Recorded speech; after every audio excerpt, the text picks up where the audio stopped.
রমজানের টুকটাক বাজার নিয়ে আসলো, দেখি কি কি আনা হয়েছে। মুড়ি তো সেইভাবে কিন্তু আমাদের এবার বাজার হচ্ছে না, কারণ আমার মেয়ের এইবারই একেবারে ফাইনাল পরীক্ষার ফর্ম ফিল আপের ডেট দিয়ে দিয়েছে। এখানে আছে চিনি, 5 তারিখই লাস্ট ডেট। এর মধ্যে কিন্তু ফর্ম ফিল আপ কমপ্লিট করতে হবে, কারণ এই বছরই ওর শেষ বছর। তো আমি যে আহামরি বস্তা ভরে বাজার করে ইফতারি করব, সেই রকম কোনো চিন্তা ভাবনা নেই। আমার সব দিকেই সামাল দিতে হবে, সংসারও চালাতে হবে, এবং মেয়ের যে একটা এই যে শেষ বছরের শেষ ইয়ারের যে ফর্ম ফিল আপটা পড়ে গেছে, সেটাও আমার সামাল দিতে হবে। তো যাদের ছেলে মেয়েরা পড়াশোনা করে তারা তো অবশ্যই বোঝে সবকিছুই কিন্তু ইম্পর্টেন্ট। খাওয়ার থেকে বেশি ইম্পর্টেন্ট হচ্ছে ছেলে মেয়েদের লেখাপড়ার খরচটা, বিশেষ করে। তো সেই জন্য আমি কিছু কিছু অল্প স্বল্প করে আনতে বলেছি। অল্প স্বল্প করেই কিছু আনা হয়েছে। ওগুলো হচ্ছে সবগুলি বসি, কিন্তু ওই যে বলেছিলাম না গত ভিডিওতে, যে রোজা আসতে না আসতে হু হু করে সব কিছুর দাম বেড়ে যাচ্ছে। মাত্র 4টা লেবু 40 টাকা, বলুন তো। তাও তো আমাদের বাসায় সব সময় থাকি, এখানে মশারি আর খেসারি, আর এটা ওই না হচ্ছে 1/2 কেজি ভুসি, এই সরি বেসন। আর এখানে হচ্ছে এই জন্য দাবন নিচ্ছে ছোলা 1.5 কেজি আর চিরা 1/2 কেজি। তো আমরা মানুষ মাত্র 3-4 জন, চলে যাবে বেশ কয়েকদিন, তারপরে আবার সময় সুযোগ করে নিয়ে আসবে। এখন এগুলো অফ ক্যামেরায় সবকিছু আমি গুছিয়ে নেব। সকাল সকাল অফ ক্যামেরায় এই যে একটু গরম মশলা গুঁড়ো করে নিলাম। তো আমি অল্প করে করি, কারণ কি মনে হয় যেন অনেক দিন হয়ে গেলে গ্রান বাস থাকে না, সেই জন্য আমার যতটুকু প্রয়োজন আমি ততটুকু করে নেই, বেশি করি না। প্রয়োজন হলে আবার করে নেব। তা আসলে কি সকাল হতে না হতে আমাদের গৃহিণীদের কাজ শুরু হয়ে যায়, আর কাজ একেবারে রাত্র ঘুমানোর আগ পর্যন্তই থেকে যায়, এটাই আমার কাছে মনে হয়।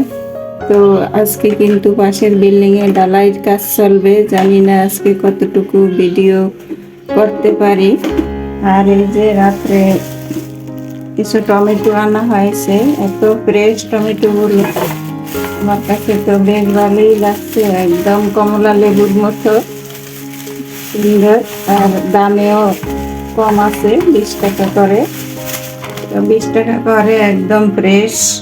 10 টাকা 15 টাকা যেগুলো, সেগুলোর মধ্যে একটু 19-20 থাকে, আমি দেখেছি। তো আপনাদের ভাইয়া কিনলে একটু ফ্রেশ জিনিসই কেনার চেষ্টা করে। মহিলারা তো চায় একটু সস্তাভাবে কিনতে বা একটু সাশ্রয় করতে। একদম গাছের টাটকা, এই যে দেখুন গোটাগুলো একদম কাঁচা। তো এশারের নামাজ পরে আসার সময় রাত্রেবেলা ভ্যানে পেয়েছে, তো উনি এরকমই করে, যেটাই সামনে ভালো লাগবে ওনার চোখে পড়বে সেটাই নিয়ে আসবে। এগুলো এখন আমি সুন্দর করে গুছিয়ে ফ্রিজে রেখে দেব অফ ক্যামেরা। আর এই যে তেল নিতে হবে, তেলের জারে তেল নেই, তো আমি টুকটাক কাজগুলো অফ ক্যামেরায় করে নেব। হাতের কাজগুলো মোটামুটি ভাবে সেরে নিয়েছি, আর এই তো এখন পুরো ঘরটা ঝাড়ু দিয়ে নিতেছি। আসসালামু আলাইকুম, কেমন আছেন সবাই? আশা করছি আমার প্রিয় ভাই বোনেরা যে যেখানে আছেন না কেন সকলেই ভালো আছেন এবং সুস্থ আছেন।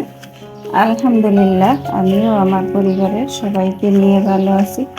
এই তো আপনাদের মাঝে আবার ফিরে এসেছি নতুন দিনের নতুন একটা ভিডিও নিয়ে। আশা রাখতেছি আমার আজকের ভিডিওটিও আপনাদের কাছে ভালো লাগবে ইনশাআল্লাহ।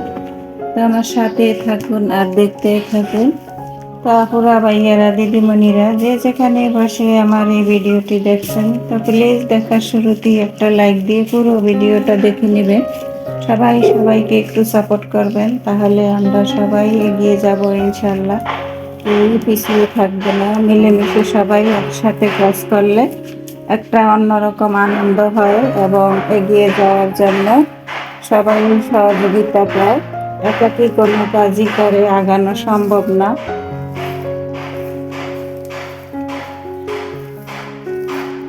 শহরের বাড়িতে শান্তি নেই, এখানে টুকটাক ওইখানে ঠাকটুক এইভাবেই চলতে থাকে। তো আমরা আজ 2 মাস এই নতুন বাসায় আসছি, পুরো 2 মাস হয়ে গেছে, 2-3 দিন বাকি আছে। তো পাশের বিল্ডিংয়ে কিন্তু অলরেডি 2টা ছাদ দেওয়া হয়ে গেছে। তো এইভাবেই আরই চলছে। তো করার কিছু নেই, প্রতিবেশী থাকলে কাজকর্মও থাকবে, কথাবার্তা থাকবে, সব কিছু মানিয়ে গুছিয়ে চলতে হবে। তো প্লিজ আপনারা একটু ইগনোর করে দেখে নেবেন। আর এই যে আপনাদের সাথে কথা বলতে বলতে আমি কিন্তু আমার পুরো বাসাটা ঝাড়ু দিয়ে নিতেছি।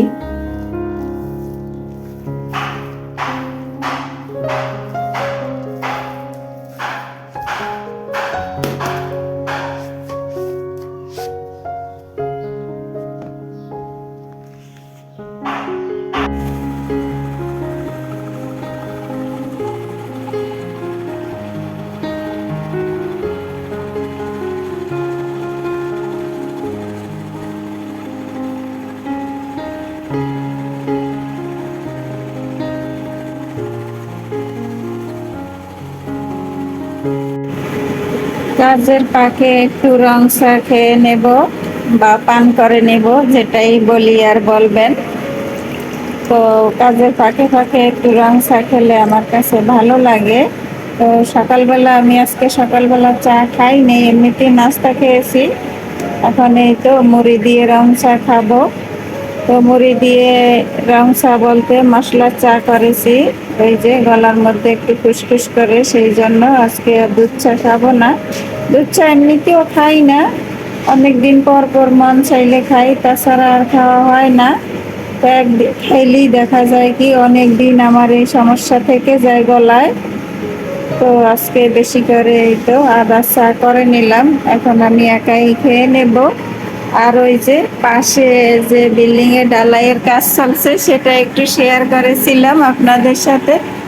আমি যেহেতু সরাসরি ভয়েস দেই, সেজন্য কোনো কিছুই আর আমি ইগনোর করতে পারি না। তো সরাসরি যারা ভয়েস দেয় তারা তো অবশ্যই জানে। তো রং চা দিয়ে মুড়ি খেতে কার কার পছন্দ, চাইলে কমেন্টে জানাতে পারেন। আমার কাছে কিন্তু খুব ভালো লাগে। দুপুরের রান্না বান্না সবকিছু অফ ক্যামেরায় করা হয়ে গেছে, ভিডিও ক্লিপ নেওয়ার মতো সুযোগ পাই নাই, কারণ ওই যে ঢালাইয়ের কাজ চলছে। তো এখন হচ্ছে বিকেলবেলা, ঢালাইয়ের কাজও শেষ, আর আমিও এই সুযোগে ভিডিও ক্লিপ নিতেছি। এই যে দেখুন বাঙালির খানা আর খানা, সকাল সন্ধ্যা। এই তো বিকেলের নাস্তার জন্য একটু পুরি বানিয়েছি অফ ক্যামেরায়, আর সেগুলো এখন ভেজে নিতেছি আর আপনাদের সাথে শেয়ার করছি।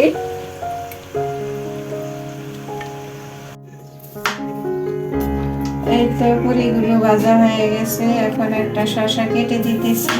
এই তো শসা দিয়ে পুরিগুলো খেয়ে নেবে।